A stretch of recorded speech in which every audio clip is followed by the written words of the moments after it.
Fala aí, rapaziada do nosso canal Futebol Total Oficial, trazendo mais um vídeo aqui no nosso canal. E nesse vídeo para trazer notícias aí do Palmeiras. Palmeiras que tem o Bragantino pelo Campeonato Brasileiro na quinta-feira, né? Quinta-feira no Allianz Parque. E o Palmeiras vai ter o Dudu à disposição, pessoal. O Lázaro se machucou e o Palmeiras terá o Dudu à disposição, inclusive ele já vem treinando, fez jogo-treino, só na última partida mesmo, porque ele estava naquela negociação com o Cruzeiro, que ele não foi relacionado contra o Atlético Mineiro, mas nessa partida contra o Bragantino ele deve ser relacionado. Antes de soltar o vídeo para a gente estar trazendo aí o debate, quero convidar você que ainda não é inscrito no nosso canal, se inscreva, ativa o sininho das notificações, para você não perder nada, tudo do Palmeiras, você encontra aqui no nosso canal Futebol Total Oficial. Então vamos aí para o vídeo e daqui a pouco nós estaremos de volta. Mostrando, não só como o Abel destacou, né, um belo gol, mas também a roubada de bola, já. O Abel ficou encantado com a roubada de bola, né? Eu entendo o que ele está dizendo, é que é raro, em geral, o jogador que tem a habilidade que o Estevão tem, que tem a categoria que o Estevão tem, se dedicar tanto a esse aspecto. E por isso, de fato, o Abel lá atrás já dizia que ele era impressionante, que ele tinha coisas que ele não tinha visto em nenhum outro jogador. Talvez não tivesse nem falando justamente da qualidade individual, tecnicamente, né, na comparação com outros, como o Hendrick, que acabou de sair e tudo mais, mas nesse aspecto também, né, de empenho, de dedicação, de combate e, de fato, acho que o gol simboliza isso, porque é um gol de uma categoria absurda, né, de um gesto técnico impressionante, mas é ele que inicia o roubo da bola. Achei que o Estevão ontem fez um bom jogo, mas ele não foi o destaque como foi, por exemplo, na partida contra o Vasco, quando ele foi disparado o grande nome do jogo, né? Eu achei que o Palmeiras coletivamente fez de novo um grande jogo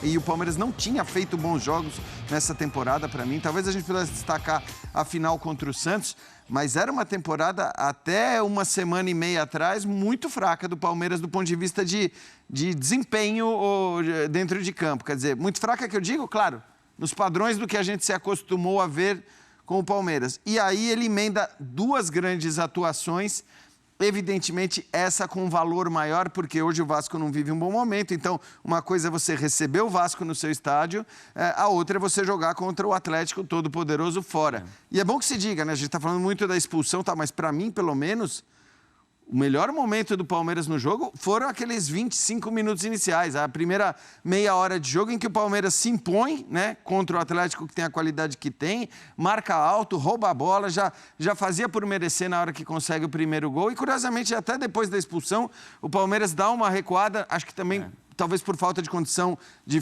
manter aquela pegada do jogo o tempo todo e tenta matar o jogo no contra-ataque. Não conseguiu. Também como estratégia de usar o contra-ataque. E acho que era normal, porque ninguém mantém aquela intensidade e aquele ritmo que a gente viu do Palmeiras no início da partida o tempo todo. Mas foi um Palmeiras que, para mim, inclusive, jogou melhor no 11 contra 11 do que depois da expulsão do Hulk. O Atlético sem o Everson, sem o pessoal da seleção, né? O Arana, o Vargas, sem os volantes, o Batalha, muito desfalque do Atlético. O Palmeiras também é desfalcado, mas o Atlético pesa mais. Otávio, Franco e Batalha, os três, né? Bom, enfim, mesmo assim com um time forte, nos primeiros momentos do jogo, quer dizer, antes da expulsão do Hulk, é o que o Jean falou, realmente o Palmeiras já era superior, né, André? O Palmeiras jogou bem 11 contra 11 e depois teve um pouco mais de dificuldade, não durante todo o tempo, claro que ficou com um jogador a mais. Mas é que, às vezes, defensivamente, o Atlético conseguiu se apresentar, digamos assim, continuar competindo. Aí, à medida que o tempo foi passando, o Milito foi tomando um pouco mais de risco e aí os gols do Palmeiras saíram com certa facilidade. Mas, falando do Estevão de novo, quando o Abel dá entrevistas, digamos, relaxadas, quando você percebe que ele está tranquilo ali, sem a necessidade de passar recados, porque muitas vezes ele chega já com o roteiro dele pronto, dá para perceber claramente isso. E ontem ele estava assim, exceto ao falar sobre o Dudu. Isso, que a gente vai falar daqui a pouquinho. Quando ele falou sobre o jogo em si, ele estava desse jeito, que ele tem estado ultimamente mais tranquilo e tal. Mesmo assim, ele não deixa de passar algumas mensagens que revelam o que é importante para ele como treinador de futebol e a forma como ele dirige o Palmeiras. Até quando falou sobre o Dudu, ele deu uma pisada nesse território. Então, quando ele elogia o Estevão no momento sem a bola, a forma como o Estevão desde sempre se entrega à parte defensiva que o Abel pede, ele justifica porque se encanta, para usar um termo que o Jean bem usou agora há pouco, com esse jogador, com esse prospecto do Palmeiras, que já temos que olhar para ele como alguém que não durará muito tempo aqui.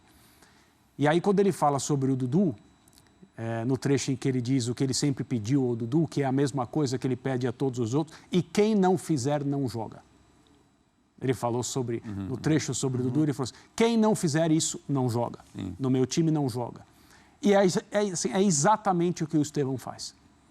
Então, dá para entender, cada treinador, evidentemente, tem suas ideias, e o direito máximo, talvez seja até uma obrigação, num futebol que sofre tanto de identidade como o nosso, em que os técnicos basicamente sobrevivem, mas em especial um técnico que está aqui há tanto tempo e já conquistou uma estabilidade que é rara aqui no nosso país, sim, com troféus que solidificam muito, que aumentam o tamanho do treinador no ambiente, né?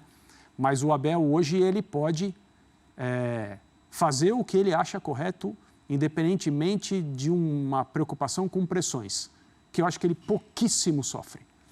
E aí, quando ele detalha as coisas que são importantes, que ele quer ver dos seus jogadores, está muito claro que essa questão sem a bola talvez seja primordial. Na hora que há uma dividida entre um ou outro, quem se entrega mais, talvez até com um pouco menos de qualidade técnica, leva a vantagem. Ele falou, por exemplo, do Rony, em comparação com o Flaco Lopes. Isso, o Rony. Esse é um diferencial a favor do Rony. O Rony também. O Rony era um pôster, continua sendo, desse tipo de coisa. Com Até o Breno Lopes era, né, também.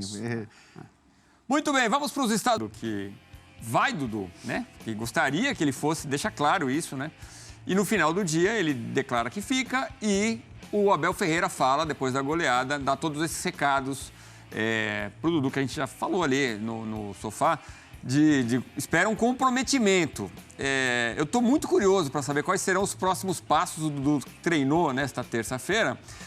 O que você acha, Jean? Tá tudo bem? Tá resolvido? O tom do Abel Ferreira mostra que conta com o jogador e até com a contusão do Lázaro, é um jogador que vai ser muito importante para o Palmeiras? Ou ele tem que chegar arrebentando para conseguir ser titular, não?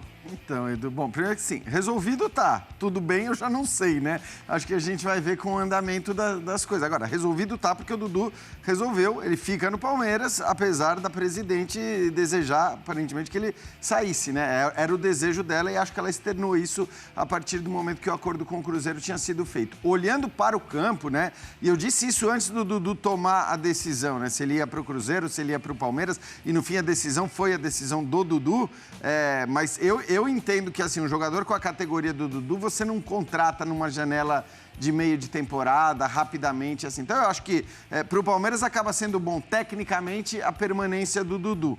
Você está falando, o Lázaro machucou. No momento em que o Abel encontra um time que joga bem 2 partidas na sequência, com uma formação que era até então inédita, ele perde o Lázaro, que é o jogador que vinha atuando exatamente na posição do Dudu.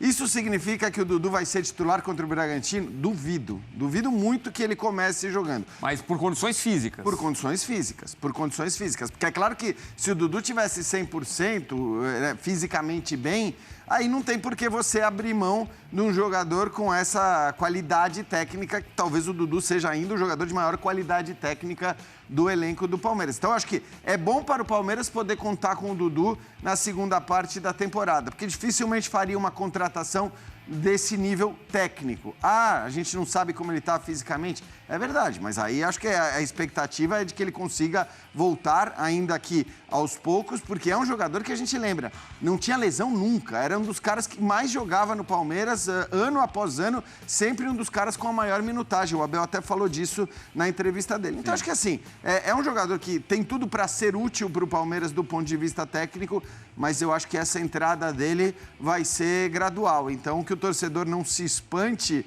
e não ache ruim, se o Palmeiras começar com 2 laterais esquerdos ali no lado esquerdo, como o Abel já fez muitas vezes com Marcos Rocha e Mike, eu acho que ele pode fazer ali, colocando, por exemplo, o Caio Paulista como um cara mais aberto pelo lado esquerdo. E o Piquerez. E o Piquerez. Pois é, o Abel Ferreira coloca em dúvida, acho que foi o que mais jogou em 2022 comigo, foi. Nossa equipe levantou, realmente foi o que mais jogou. O Du jogou muito com o Abel Ferreira também. É que ele não tem o protagonismo que ele teve em outros momentos no Palmeiras. Porque o Palmeiras passou tem... a ser uma equipe muito mais azeitada, né? Ninguém tem, né? O Palmeiras do Abel não é um time de figuras. O Palmeiras do Abel é uma equipe muito forte, que tem jogadores muito acima da média, jogadores com papéis que são importantes demais para o time. Alguns jogadores que, quando não estão, a gente percebe que a ausência cria um problema para o Palmeiras resolver. O Abel tenta com criatividade, com muito treinamento. Você percebe que, com qualquer escalação, o Palmeiras é sempre um time bem treinado, nem sempre joga bem, mas você percebe a dinâmica do treinador, o trabalho no dia a dia, quando o Palmeiras entra em campo com qualquer escalação. Eu acho que essa é uma das forças que o Palmeiras tem. Agora, o Dudu precisa reconstruir o vaso. Sabe aquela história do vaso que se quebrou? Se ele se quebrou em 1 milhão de pedaços, não tem como. Não acho que seja o caso. Então ele tem que reconstruir o vaso internamente, com os seus companheiros, que eu acho que é a questão mais simples de todas, com a sua comissão técnica, que ele conhece. São pessoas com as quais ele está acostumado a trabalhar, mesmo que talvez esperasse deles um carinho maior, um calor humano um pouco mais presente, que é uma coisa até cultural aqui no Brasil, um jogador que sabe que é um dos melhores do time, entender que merece um tratamento diferente. Esta comissão técnica não trabalha desse jeito. E o Abel ontem foi claro, meu relacionamento com ele é ótimo, não há problemas. Quem disse que há problemas está mentindo. Bom, pode haver problemas do Dudu com o Abel. Pode ser. Eu pensei nisso na hora também. Porque a gente acha que as coisas sempre andam às mil maravilhas porque são todos profissionais. Sim, todos profissionais. Mas o dia a dia de um time de futebol está muito longe de ser algo que corre às mil maravilhas do ponto de vista dos relacionamentos e dos comportamentos. É muita gente que pensa diferente, tem muito ego. É um ambiente muito, óbvio, competitivo. O vaso mais complicado de reconstruir talvez seja esse, com a comissão técnica. O vaso com o torcedor, basta um gol no Flamengo, no São Paulo, no Corinthians e uma comemoração mais efusiva, que eu tenho certeza que se o gol acontecer, também acontecerá. Eu acho que boa parte dessa questão que ficou, o torcedor tem o direito de se sentir, porque quis sair, voltou meio obrigado, voltou na pressão. As pessoas têm total direito de pensar da maneira que lhes convém. Mas eu acho que com a torcida, o problema é o menor. A cola do gramado, se jogar muito, resolve rapidinho, né? Melhor cola possível. Agora, temos que lembrar que Felipe Anderson está chegando, né? Um grande reforço para o Palmeiras. Como que fica? Hoje, a torcida viu como essa situação do Dudu, agora, neste momento, você sente que o torcedor palmeirense, que até concordo com o André, vai no campo se resolve, mas eles estão mais felizes do Dudu ter ficado ou o torcedor está mais chateado dele ter tentado sair?